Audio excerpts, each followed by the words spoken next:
600 articles on my website that I started back in 2012. We'll kind of go through that journey, but my work has also most recently been featured in Vogue, Glamour, Bustle, and Elite Daily, as well as Refinery, to name a few. And so it's just been a really fun journey.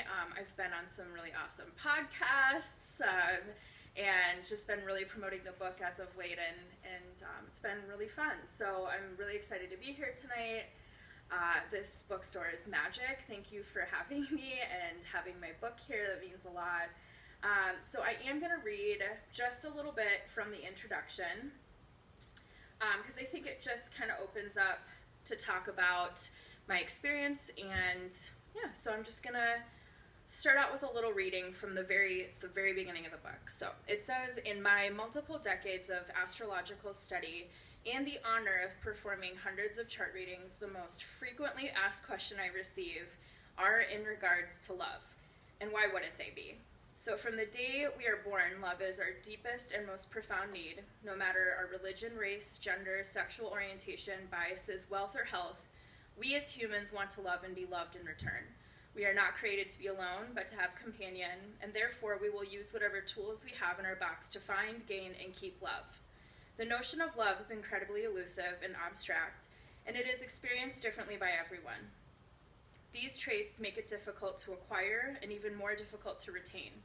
It is our longing for love and tireless search for our missing half that is the secret of life itself.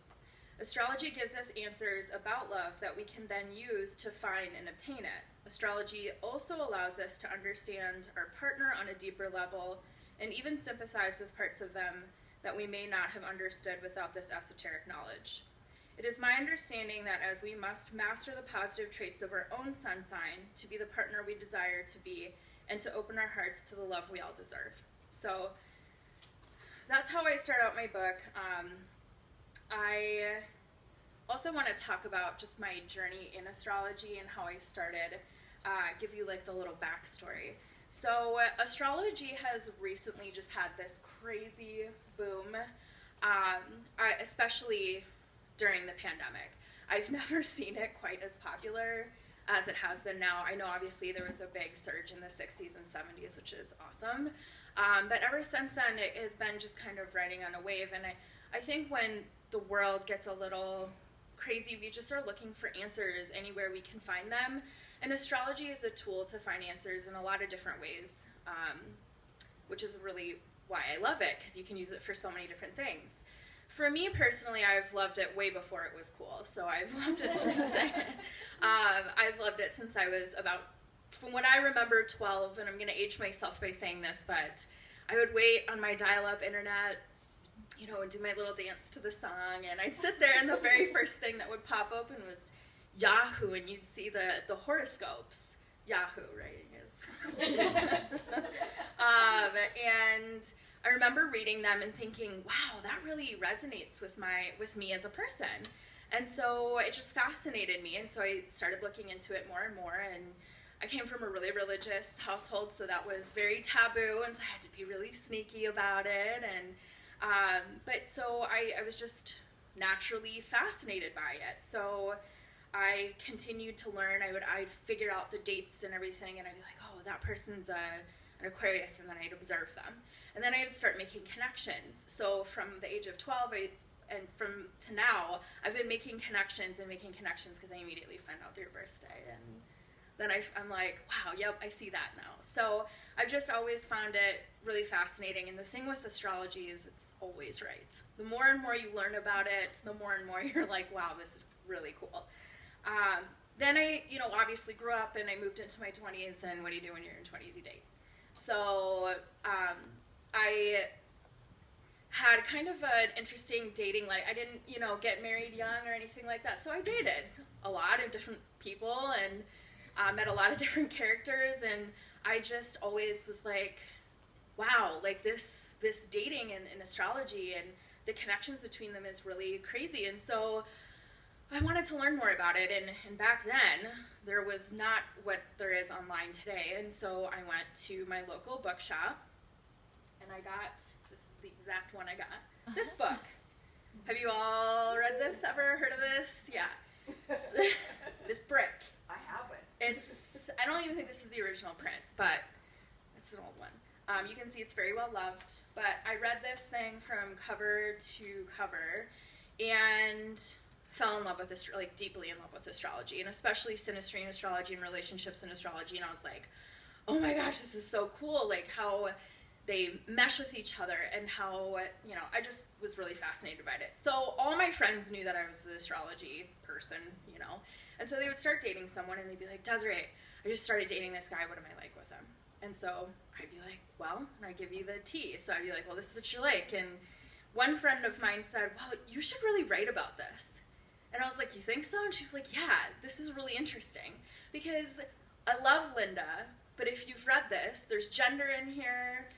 It's just all cis couples. It's just men and women together. So it's not appropriate anymore for today's day and age. And so when I started writing, I was like, okay, well, we need to do something a little bit more modern. Love Linda, but this was published in 1951. Lots has changed since 1951. So I started writing about it, and I have some dates for you. Let's see. So in February 20th, 2012, I opened up my blogger on blogspot.com and did all the design work myself. I wish I had a screenshot of what that looks like because it wasn't cute. But so I wrote my first post, Leo and Sagittarius, in my little teeny tiny grandmother's suite in Orlando, Florida. And I remember it was raining. I was 24 years old and I was single. So then I started writing posts based on actual relationships that I knew. My friends' marriages, my friends' relationships, their breakups, my own relationships. And I kept writing all of them, and it took me about a decade, because in May 23rd, 2020, I finished my last post, which was Aries and Pisces, living in my suburban home here in Minneapolis, next to that guy right there, my little one, not you, Paul, I think you were probably working, while he was napping, my 2-year-old, and it was raining outside, and I remember that. So I was 32 years old at the time. Then after a lot of coercion from a very good friend of mine, on March 28th, 2021, on a full moon in Libra, I submitted my manuscript to Llewellyn, and on May 3rd, 2021, I signed my publishing agreement with Llewellyn. Yesterday, my book dropped, which was November 8th, 2022. So I Googled it. I'm like, okay, how many years, dates, whatever, days, all that. From February 20th, 2012 till yesterday, 10 years, 8 months, and 19 days. So it is, someone asked me the other day on a podcast, they're like, is every single relationship in there based on a muse? And it is. So all of my personal, this book is deeply personal to me, is because it's not written just by like a guess, it's written by like things I've actually seen. So it's a deeply personal book. So yeah. So what makes this book different? There's like a bazillion astrology books out there now. There used to be like Linda and a lot of Llewellyn authors, and then now all the big like Penguin, who else? Everyone's publishing astrology books. It used to just be like Llewellyn and maybe a few other people, but not a lot. And now everybody publishes. So what makes my book different? So first of all, it's gender fluid. There's no need for gender in astrology. Astrology is a tool made for everybody, not just cis couples. And I'm a firm believer in that. There's also the second thing is there's no such thing as bad match in astrology. So I was at a bookshop the other day and I picked up a book, and it was, look at your, it said something like 5-star rating. So you get a 5-star rating based on like whatever you're with. So my husband and I were Scorpio. We never get a 5-star rating, okay? So, I mean, but, you know, that's just not how it should be. You shouldn't have to open up a book and see what star rating you are. Or, you know, you see it all over the internet. Oh, you know, Aquarius and Taurus, that's bad. Don't get with them, you know, and that's bad, that's icky, that's not a good vibe, and that's not how astrology is meant to be used. And so my book proves thoroughly that there is no such thing as a bad match. So I'm just going to read another little, this is part of the introduction, and I state, before you start reading this book with a preconceived notion of which zodiac pairings are favorable and which ones are unfavorable, I invite you to wash away any stereotypes that you may have heard in the past. There is no such thing as a bad match in astrology, and to base that belief on simply looking at sun signs is like judging a book by its cover. You are not destined to fail because you have some more difficult aspects in your synastry. All relationships are difficult, and all relationships have beauty and lessons to be learned. Astrology is meant to be used as a device to assist bringing you and your partner clarity in areas of opportunity and show the splendor between your unique compatibility. I believe that when you meet your soulmate, there will be karmic tests that you are both put through, but that not even death can separate the bond between soulmates. So certainly, synastry and astrology could not break that either. There is a saying that goes, astrology is not meant to predict a storm, it is meant to tell you to bring an umbrella. This concept applies to how to use astrology in your own relationship. So, and that means transits too. So there's some apps out there where it's like, you're gonna have a terrible day today, and it's like, what? That is not how astrology is meant to be used. So it's just to tell you, like, hey, this might be a little bit of a stickier spot, but you can get through it, and I'm gonna tell you how to do it. That's how it's supposed to be used.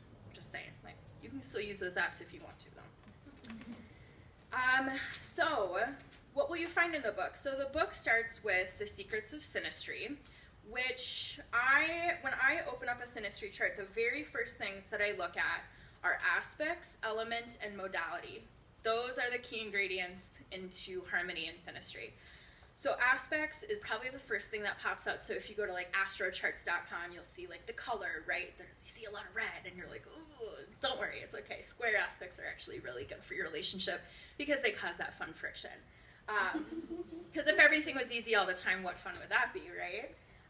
So astrology's secrets really are those three things, and so there is more. I'm just going to read just kind of the little intro here to that part.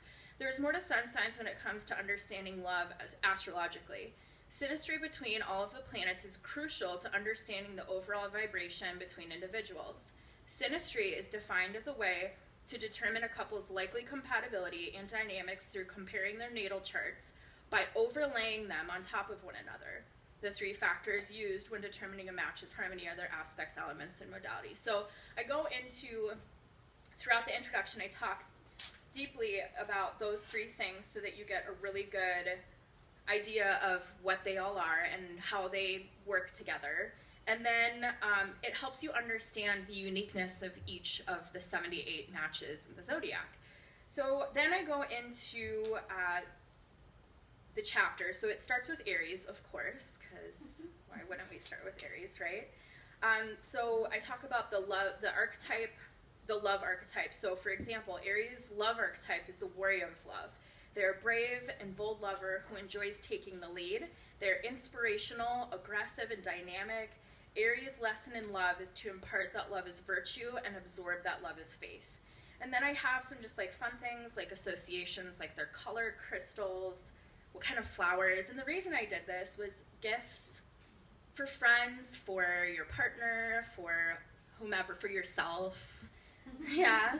And I mean, I just used my book the other day. Well, not the other day, because it was Leo season. Gosh, I'm like blinking and it's November. But I was like, oh, what should I get? And I went to Jewel Weed, my favorite crystal shop, and I got her like a tiger's eye and some other fun things, you know? And so it's like a good thing to use for that.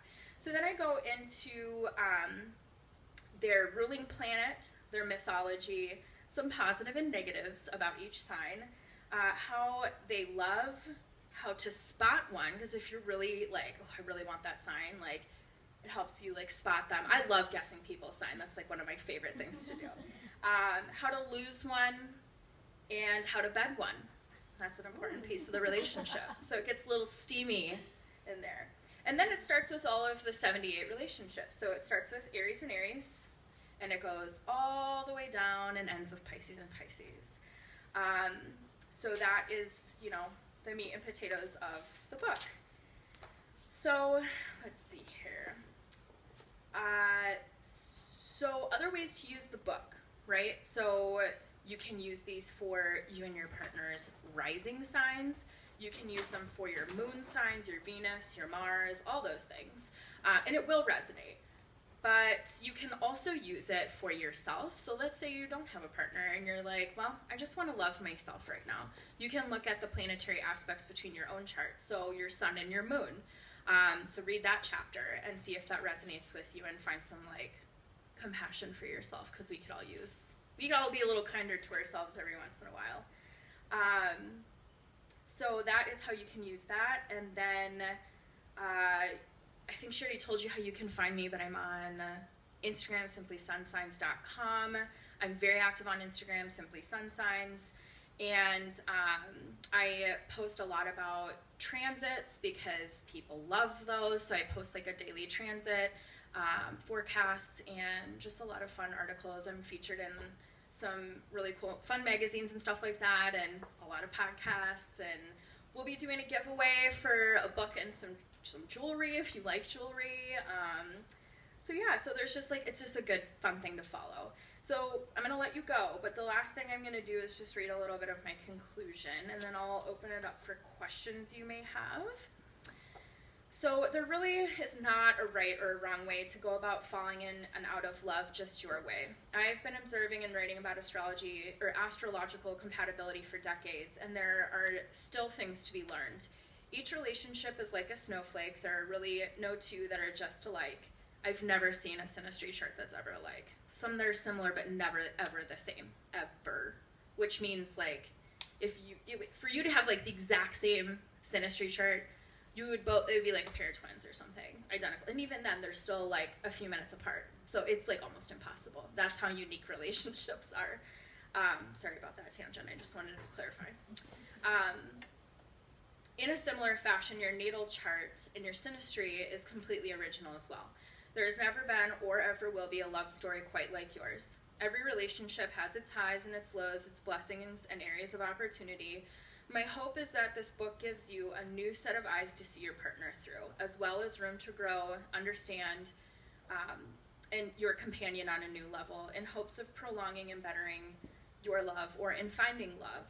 All love is capable of energizing wishes into reality, but love between two people whose personal auras have harmoniously blended creates the kind of vibration that is able to manifest marvelous magic. So now that you are armed with this ancient magic of understanding the stars, I invite you to go back through the chapters and read through you and your partner's rising moon, Venus signs, and so on. And as I send you with your new knowledge that you have obtained, I hope that you make some space in your heart for one another's differences. I pray that the words strewn across this page bless your connection with grace and peace down the road, or strengthen the connection you already have. Never forget that you are worthy of a love that lasts through infinite lifetimes, through endless galaxies, and in every form of existence. I wish you luck, but you don't need it, because the universe already has an intricate and beautiful plan for you. Does anybody have any questions at all? Anything? Yes. Do you draw inspiration only from successful couples, or did you look at relationships that also... The breakups are the juiciest ones. That's a great question. No, both. And even still, married couples aren't always successful at their relationships, right? Mm-hmm. So, I mean, I have seen both, and I use both, and I talk about each couple where they have areas of opportunity. So I used some failures that I've seen and used that as inspiration. So yeah. Cool. Yes. You may have covered this, but love is beyond just like platonic relationships. You talk about like friendships, Yes. Family. Is that all encompassed in the book too? Yeah, it is written pretty romantically, but yes, absolutely. You could use it for a coworker, or you could use it for, a friend. Like I was saying, I used it the other day to buy a gift for somebody, and you definitely, for sure. So you can be used way more than that, yeah. I know like every couple can work, but do you find like a trend between certain like sun sign aspects like that typically work better? Like I know trine is typically like very harmonious. Like do you like find any trends in that? Yeah. So when you're looking at an entire synastry chart, if I see, and we talked about this on Ashley's podcast, but that was one question she had for me. I think what you need to see is if you have a lot of trines, like if it's just trine after trine after trine after trine, there's no opposition and there's no squares. That's when you have trines and nowhere to to release the energy out of anywhere, it gets lazy sometimes because it's so easy. But then when I see couples who have tons and tons and tons and tons of squares, like, yeah, that's going to be it's going to be a little bit louder, a little bit more frictional, a little bit more chaotic. But when I see it with both, I think that's when it actually is, and that's what most people have, is both. Because we need that friction to grow. And it's interesting, a lot of, Linda's books, she always talks about, the trine signs are the most harmonious. But what I've actually noticed is recently the couples that I've seen are mostly square and conjunct, because I feel like those are the couples that really push each other. The quincunx, they're, freaks. Because they have nothing in common astrologically, so they're just super fascinated by each other. Fascinated in a lot of ways by each other. So, because they literally have nothing in common elementally, they have nothing in common. Their mode is, there's literally nothing in common. So they're just fascinated by one another. Oppositions, like Libra and Aries, are super attracted to each other, and they want the same things, but they get there in different ways. So that's their own journey. But again, the attraction always, it's at magnets, they're just super attracted to one another. I call my husband and tell him that. You're Aries Libra, that's right. He's a So Libra. We yeah. just get there differently. You get there, and you want the same thing, but it's just, I'm gonna do it my way, and Correct. right. And You're gonna give him a call, okay? Yeah, I mean, it's great, but there's always that attraction there for that pairing. So I just don't believe, I've seen too much good stuff out of the ones that are considered the not good ones, and I'm like, this is so silly. Yes. A little bit of a story, but my partner is a Scorpio, and I'm sorry. yeah, they're everywhere. And I'm a Virgo, and I didn't really know much about astrology in 2018, but I flew to Florida, Orlando, to go visit him and his mom, and they're super astrology heads. Oh, okay, I love that. And I got in the door, and she's like, "I manifested you." What is she, a Pisces? No. It sounds like a Pisces thing to say. I manifested you in my dreams. That's very Piscean. Okay, I probably shouldn't say this, but seriously, Scorpio, Virgo is one of my favorite matches. That light and dark, it's just, I talk about it a lot in the book. It's a really nice match. But Yeah, he oh, sorry. hi. But he was had to explain it all to me too, and then it became a language that I had to learn Yeah. within 8 months to figure out how to communicate with him on certain things. He's like, "Oh yeah, it's like Beauty and the Beast," and I was like, "So you're gonna kidnap me?" With a Scorpio, yeah, probably. Yeah. But You're never leaving now. oh no, for sure no. But we are also an Aries moon and Scorpio moon, so Oh, that's what my husband and I are. Which one has the Aries moon? it has to get done my way. We got engaged in 3 months. Where is he? 3 months, and I was like, "What?" And he's like, "Yep, yep." And I'm like, "Are you what I said when he proposed? Are you sure?" And he's like, "Yes, I'm sure." I'm like, "Okay." But the thing I was going to ask was that it said that we're not Aries and Scorpio moons. For some reason, Remember that quincunx thing I was talking yeah, about? that's And you're both Mars ruled. Woo, hot. Maybe some fights in there, but that's what makes it fun, Yeah, Aries Scorpio together. Look at what's her nuts? Kourtney Kardashian and Aries Scorpio. We're gonna go as a And they Halloween. can't stop touching each other. Mars ruled, touching physical. That's very Mars ruled. So that's silly. Okay, well that's good to hear because he was making me listen to a podcast the other night, and it was they're like, these two are funny together. It's just not gonna work. No, that's nonsense. Don't listen to that negativity. Yes. What's your advice for love for 2023, astrological? I was just writing about that for Elite Daily, and I was looking. So Jupiter, that's zaddy for me because Jupiter rules my chart, and I love Jupiter, and Jupiter's in my 5th, and he's just zaddy. I love Jupiter energy. So Jupiter is moving in, so Jupiter's in Pisces right now, and then moving into Aries, and then moving into Taurus in May. So for all of my fixed signs, we got hit really hard this year because the lunar nodes were in fixed signs. And so the lunar nodes are moving into Aries and Libra. Jupiter will be in Aries. So it's just going to be a little bit more fiery, a little bit more not fixed. Right? So the cardinal signs got hit really hard in 2020. So hard. Like, holy cow. Because we had, like, the Capricorn Mafia. Where it was like, we had, like, 6 planets in Capricorn. And it was like, whoa, poor cardinal signs. I'm sorry. But now it's the fixed signs getting it. You know, and that's astrology. It ebbs and flows. It's like nature. You know, you got... It's constantly... And you get the quick-moving planets and stuff like that. So Leo, for love, specifically, Venus will be in retrograde in Leo in the summer. So talk about... maybe not so hot girl summer, but kind of hot girl summer because it'll go in and out.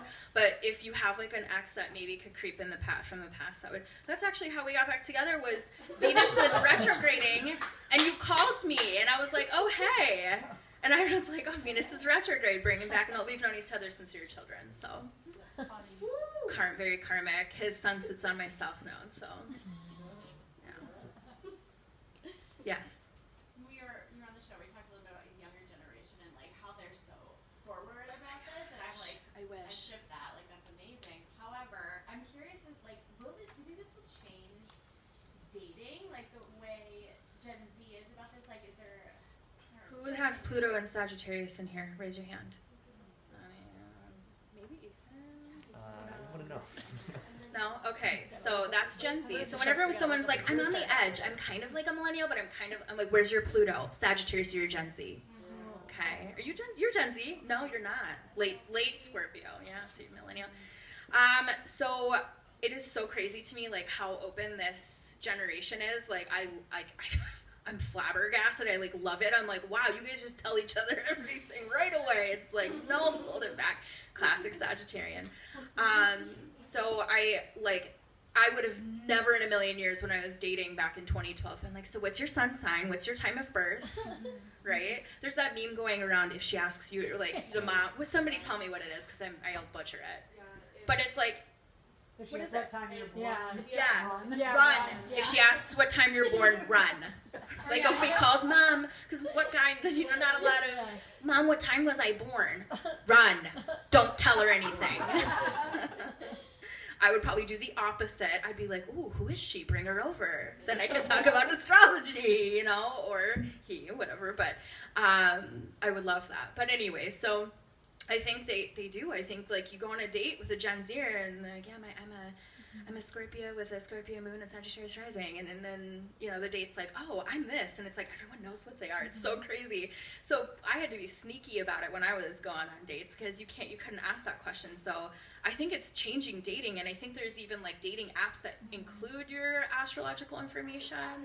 What's it? The pattern? That has dating on it? Yeah.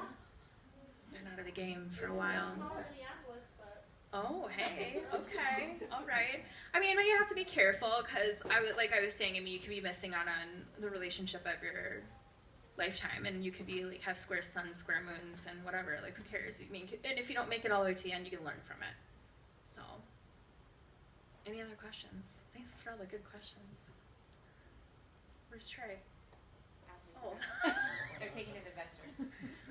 awesome. Yes. Do you wrestle with why astrology works and the history of astrology? Yeah, what's been really cool is the re-emergence of Hellenistic astrology. Do you know who Chris Brennan is? You guys kind of look like you could be brothers almost. But he's got that voice, though. I'm like, whew. But yeah, so Hellenistic astrology is so fascinating to me because where's the history behind this? What makes this true? So Hellenistic astrology, what they did is they dug up these literally these 3,000-year-old scrolls from Babylon, I believe, and translated them, and they're making them much more understandable nowadays. And so Hellenistic astrology is kind of negative, but it's really fascinating in the history behind it and the mythology behind it and the planetary aspect and what it means. So more modern astrology is a lot more positive, what do they call, I think the 12th house in Hellenistic astrology is the house of losses and death. And it's like, okay, that's really traumatic, you know, right? Like, I'm like, wow. And then sixth house is like the houses of sickness. And, you know, it's like, oh, I mean, yeah, maybe, but, you know, sometimes that stuff really does happen. But I think that, yeah, like learning about those scrolls and learning about the history of it is really important, which is why I go into the mythology, because I think it's important to understand where these generalizations come from. And I also talk about why I focus on sun signs more so than anything. And I talk about the science behind that and like your first breath of life and the energy of that day and where the planets were and how it almost like, if you think about it, when you take your first breath, it's like almost like a way of like you get a download, your first download, right, into the earth. And I actually think about it religiously in a lot of ways, like, because why can't God or whatever we believe to be God be an organized God and be like, okay, we're going to, you know, divide it up by 12, and then we're going to make it really specific with all the planets, and then whatever they get, that's their personality. I mean, that makes sense to me. That makes so much sense. Like, if I was God, that's what I would do. So, you know, to me, that makes sense. So that's how I rationalize with it. And the more and more you learn, the more and more you're like, wow, this is just spot on. It's crazy. So, any other questions?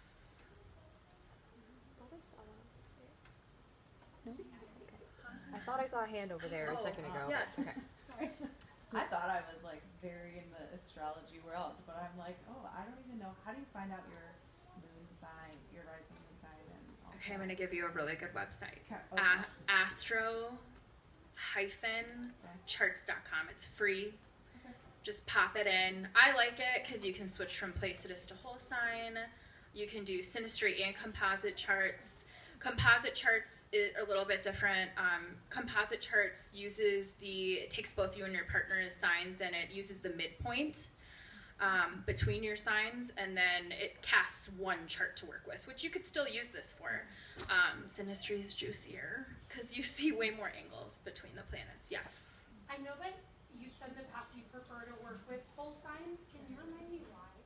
Hellenistic astrology made me do it. Okay. Timing techniques, perfection years, like once you start digging into that, it's like, oh, it gives me chills thinking about it. It's just crazy. It's like I'm in a Mars ruled year this year, and so Mars is my time lord, and so like I wonder if they have that book here, that if you like that stuff, like that more like older, and if you it's just a new avenue to learn about, and you can connect it to your modern practice too, which is really interesting. But you can't use Placidus with the timing techniques. You have to use whole sign, otherwise it doesn't work. I think you should look at both. Some people's charts change dramatically, like mine, and some people's don't barely change at all. It just depends. It has a lot to do with the degree of your rising sign. So mine is at 0 degrees. So mine, when my houses switch, the whole thing gets changed. So if you have an early or a late rising ascendant, then it usually changes quite a bit. Yeah. I'm a high school teacher, and I advise a club called the Metaphysical Club, which I am in no way qualified to advise. I love that. But young people do have an interest in it. And so I was wondering if there was a book you would recommend to young people currently, maybe like a modern version. What age are we like talking? High school, sophomores, 15, 16. Can I think about that? Absolutely. Because yeah, there are some. I mean, and if anyone else has suggestions, I just don't want anything to be like sexual. Yeah, well. Well, I don't think they need to be thinking about that right now, but maybe. I mean, I don't know, but yeah, I mean, maybe like more of like a PG rather than like a 13 or an R. I give mine like PG-13. This is like PG-13, so probably not my book. But there are some out there. There's some like cutesy ones that like patina and stuff. I know, like bubblegummy, more fun, just to learn the generalizations. Oh, Linda Goodman has sun signs. That's PG. Oh, see, yeah, that's a great one. That's a Llewellyn book, local. That was just published last year, so that's relatively fresh. And it's here. You go check it out. There we go. Thank you, Leah. Yeah, Born Under a Good Sign. Okay. Anybody else? Yes. Okay, you said you switched to a whole sign system. I And it did, affected yeah. Your chart dramatically. When did that happen? And you still use the whole sign chart? I do use the whole sign because it resonates with me more now. But then For some people, I look at it, like for my husband's, like whole sign, and I'm like, that doesn't make sense. Then I switch to Placidus, and I'm like, yep, that's it right there. Like his Jupiter switches from like second to third. He's not a third house Jupiter. He's a second house Jupiter. So, like that makes more sense to me. And so, like, if I know them, but when I'm doing like a brand new chart and I don't know anything about them, I use whole signs so I can use timing techniques for them, if that makes sense. Yeah. For me, I got into whole sign just recently within the past few years just because of Chris Brennan. Yeah. What is your rising sign? Sagittarius, thank God, because I'm like a Scorpio stellium, and if I didn't have my Sagittarius, I'd be a dark lady. or Katy Perry. Yeah, right. She has Scorpio rising too. She's like major. I think she has like. Rising. Okay, that makes more sense. Yeah. And then second one is, what would you say when people are trying to find love or using your book, or what would you say? Do you think the sun sign is something you should look at? Or is it like, which one would you point to first? Like, start here.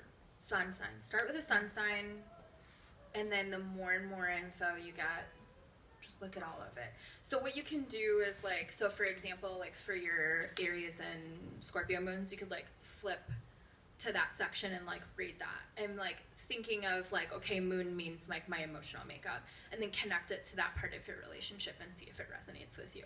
For your Venus signs, your Venus and Venus. You can also do there's a really good book out there by Linda Goodman. It's called Love Aspects. Is that what it's called? Yeah. And that is an absolutely amazing book. So you can literally like go into like, if your Jupiter is square Mars, you can literally read about like that energy. It's really cool. It's a really good book. I don't know of any other ones that are like that, so I'm just gonna throw that one. Yeah. Now that you've published this book too, you're meeting a lot of people within the astrology community, and maybe some people that you've always wanted to meet too. Who's still on your wish list of people you want to meet, dead or alive, of astrologers that you'd just love to talk their brain off or pick their brain? Wish Linda was still alive. There's so many good astrologers, and I know a lot of them. And I met some at Norwalk this year. If I can meet anybody, I gotta think about that. That would be a hard one to answer. Lisa Stardust is pretty cool. I've talked to her quite a bit. She's a nice lady. I think meeting Chris would be interesting. I've heard that he is literally like meeting an alien, which I think he might be. Like in a good way. Like I think he's like here to teach us more about Hellenistic astrology. Like that's what he came down for. So yeah. Do you also like to, like, I know you talk about transits and like full moons and things. Do you think that there's compatibility having like based on what moon you were born under? Oh yeah, your moon sign is a huge important piece of the pie. Like that's how you connect emotionally. What about like the moon phase you were born under? Like we're new moon babies. Yep. Like, yep. you know, do you think having a different like moon sign you're born under, or like a moon phase you're born under? Yeah, that's a great question. I think I'm not, so they do, there are a lot of books that talk about like what moon phase you're born under and like how that makes your personality what it is. I am a new moon baby, so that means I have the same sun and moon sign, right? So I think more so like the astrological piece of it is more important, like how your moon is aspected to your sun, or your other planets like your Venus and your Mars. But yeah, I mean, if that resonates for you, like I know that there are some books on, actually Narayana Montefiore, she wrote a book, she's a friend of mine, I know I've met her a few times in person. She wrote a book called, I think it's just called Moon Signs, and it goes into into depth about, you have it at the shop. Yeah. And it goes into depth about like the moon phase you were born under and like how that helps your personality. But like, I guess you could. I've never really thought of it, to be honest. Yeah, I've just been getting, like, I've been tracking the moon more lately. You've been working with the moon a lot, yeah. That's cool. It's just fun. Also, like, to plan different date nights on different moon phases is really fun. Yeah. Like, it was my 2-year anniversary yesterday, and that was weird that it just, like, ended up being on that big, weird full moon. Yeah, an eclipse, yeah, for sure, definitely. But yeah, That's it's just cute. fun to, like, keep comparing. Yeah, I mean, if you work with the moon, you'll find some really fast. I mean, hello, the women's bodies are stuck up with the moon. I mean, it's so crazy. It's true. Anything else? Yes. Do you do chart readings? Yes. I have astro charts up now, and I'm like Googling, as I'm like, I just need to read the book, but I but you're not gonna get really like chart reading out of this. This is more like synastry reading. Okay. I have closed my charts because I'm so busy with work and baby and writing the book. But I'm sure someday I'll reopen them, and I do them for friends and coworkers. So just let me know when you We'll buy bring the a drinks. bottle of wine. That's it. This is the We're best. We're If playing a happy hour over here. the best wine, like I'm telling you, that champagne we drink, that's because she brought it over to my house. And I opened that to celebrate. Thanks for that, by the way. Yeah, I'll read your chart for you. It's very interesting. I'd I've love to never read looked your at, chart. like moon and sun stuff and like pulled it up. I was like, oh shit, that's really accurate. I'm sure it is. I could only imagine. What is your moon? What? We just looked at She's a Capricorn moon. It's like she's relentlessly ambitious. In an Aries sun, and she a boss. She really is. She's the boss executive at her job over here. She's the boss. That's some cardinal energy, baby. Love it. All right, what else? Anybody else? I love all these questions. Where can we buy books? I want to buy like 10 of them and get them. Well, you can buy them wholesale, but you can also buy them here, and you get them. They're $2 off. I mean, $2 holler. Like that's 10% off. 10% off. I mean, 17 goes to 19. Yeah. Right. Amazon was out of them on my launch day. Wow. But come on, Amazon. You're Buy 'em back here. now. They're back now. They're back now. They restocked. Yeah. Thank you for being here tonight. Right.